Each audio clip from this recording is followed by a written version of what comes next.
Live in downtown Detroit, Local 4 live stream with Jason Carr starts now.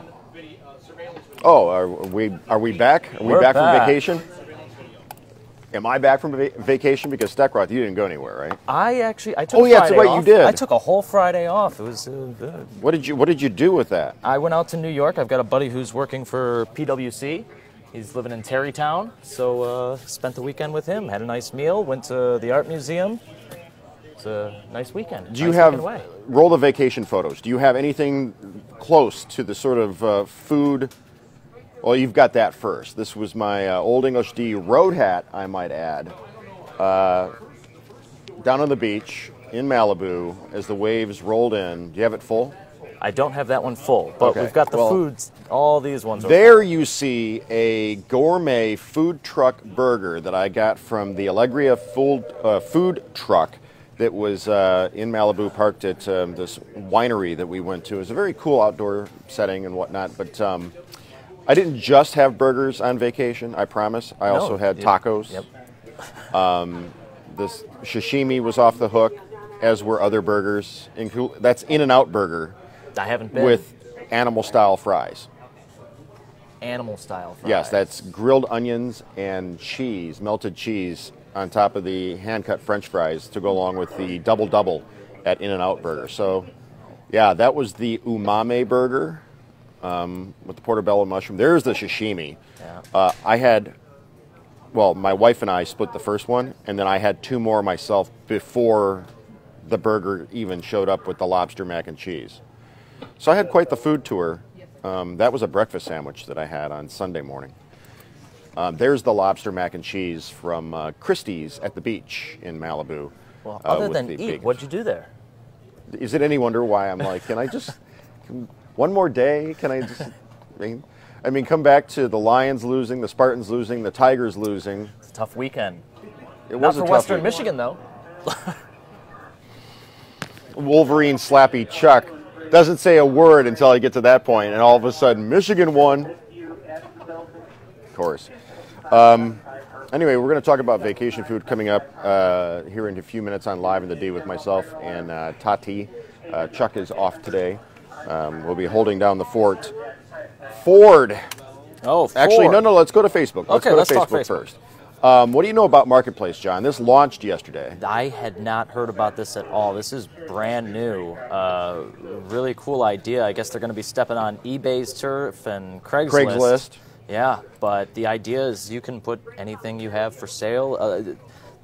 I guess Facebook, 450 million people visit Facebook just to buy and sell things between groups online, and this is a way they're streamlining that. So it's a new feature. It's going to be in the U.S., the U.K., New Zealand, and Going to be. It already Australia. launched to controversies aplenty because right away people started putting animals for sale and sex for sale and God knows what else for sale, and Facebook claims they were caught flat-footed, that a technological glitch prevented them from taking down stuff that went against corporate policy of what you can sell and not sell on Facebook. Do you guys believe it, or the cynical reaction is you knew this was going to happen and now you've got all the press in the world from it? We're talking about it, in other words. Yeah. But I mean, I'll probably use this. I've been looking for a weight bench. Maybe I'll check out. Get on Facebook Marketplace. I Let me know how guess that so. goes. I've Yeah. used Craigslist. I've used eBay. I'm not opposed to using Facebook for commerce. This is the idea. Discover it, buy it, and sell it.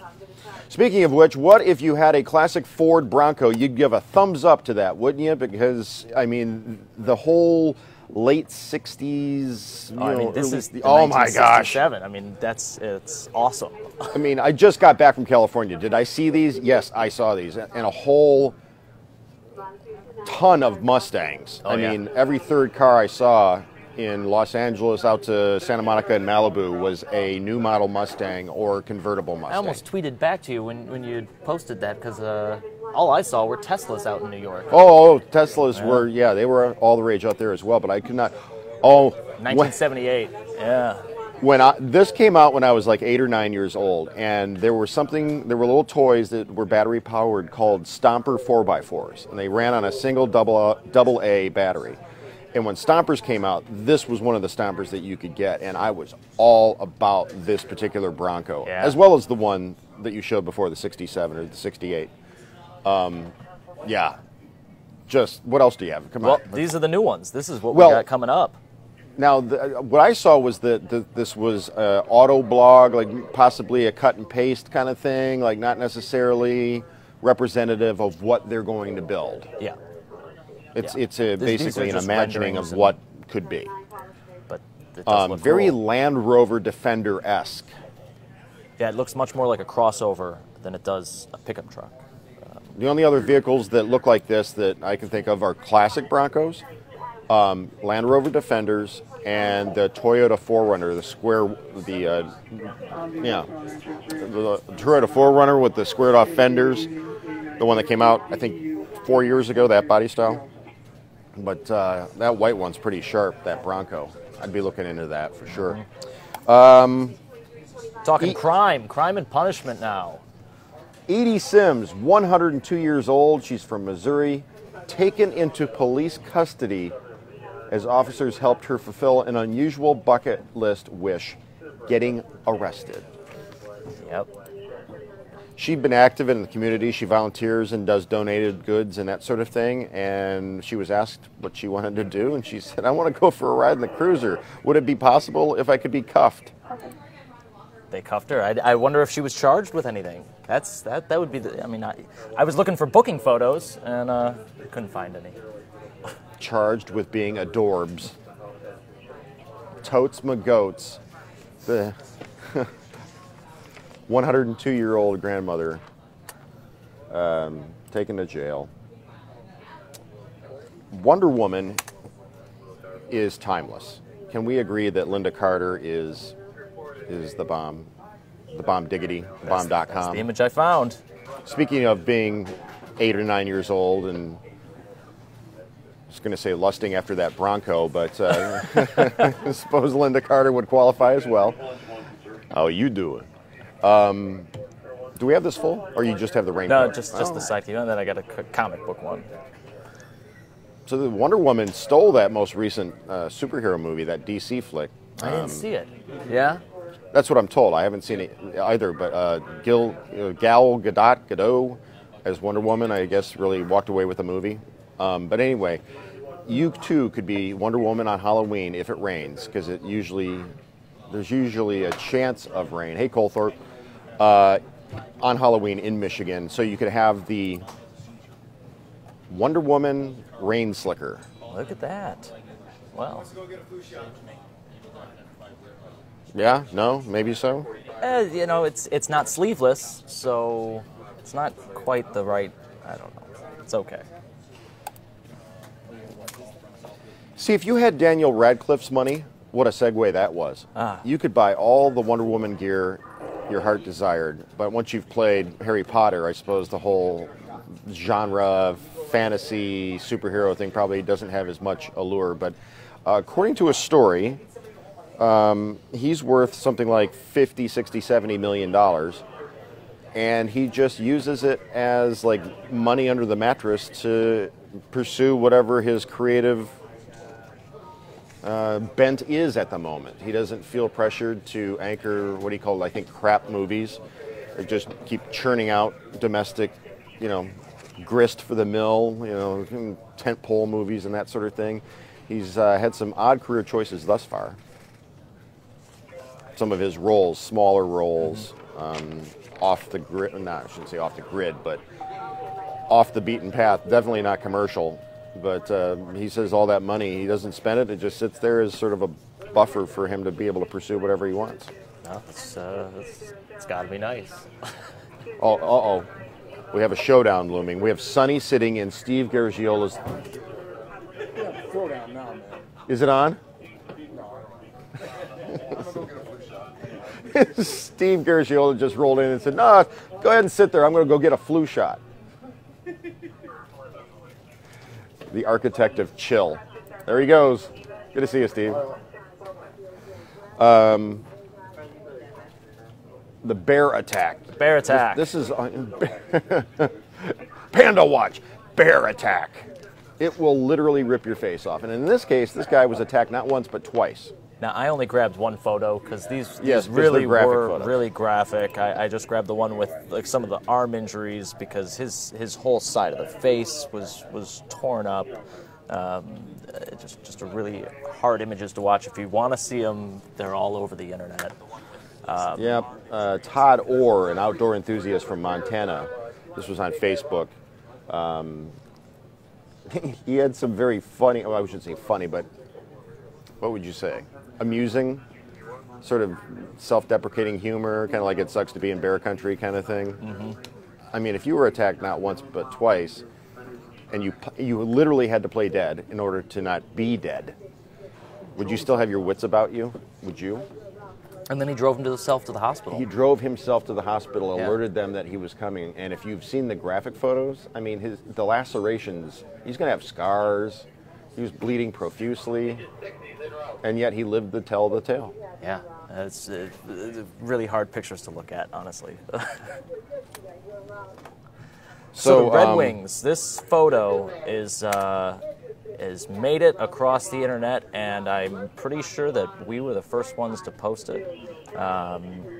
This little girl photobombed by... She's from Clawson, right? She's from Clawson, yes. And Dylan Larkin and Steve Ott were right in the penalty box and photobombed this. And it's actually this morning I saw it. It's on the front page of Reddit. It's the third item down. So it really made the rounds, which is fantastic. Well, you know, it's one of those perfectly composed Instagram photos. I mean, she's cute as can be, and they're fun back there. You know, nice framing. It's just cool, right? Yeah. This is one of those photos you just know that it's gonna, you know, it's gonna draw an audience that people would like to see that. Here's a question for you. I've got a photo here. I don't know if let me see if you can probably see this one. I'm gonna try and bring it closer to the. As you zoom in, wait, here we go. Okay, so Point Doom in Malibu, where the stars live. I guess the place that we were staying was just down the hill from some named celebrities. But I snapped this with my iPhone of some strangers, some random people that happened to be walking in front of that sunset. And I thought to myself, you know, that's a cool picture to have, to put on my Instagram or just to have as a reminder of our vacation. And I thought, well, if I was those people, wouldn't I want a really cool picture of myself and my friends in front of the sun? Yeah. With like a sunset. So I went up to them. You got their contact information? I went right up to them and I said, cool. I just took this photo of you. Are you interested in having it? Do you want, you know, I'll send it to you. And the guy's like, yeah. And he's like, here's my number. So he got out his phone and you know, he put it in, he called me, and then I sent him back the photo, and then, let me see. Now, mind you, we're complete strangers, right? And then he's on here somewhere. It says, thank you, you know, thanks, appreciate it, have a nice night, thank you, you know. Random act of kindness. Yeah.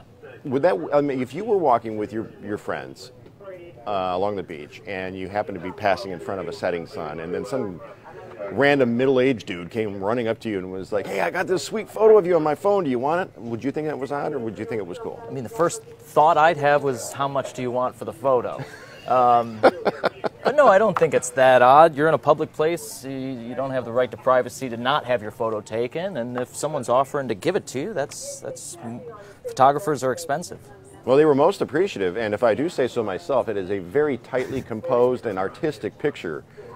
I should put that on my Instagram. What do you think? Yeah, absolutely. You think so? Maybe I'll do that right now. Tonight, vice presidential debates.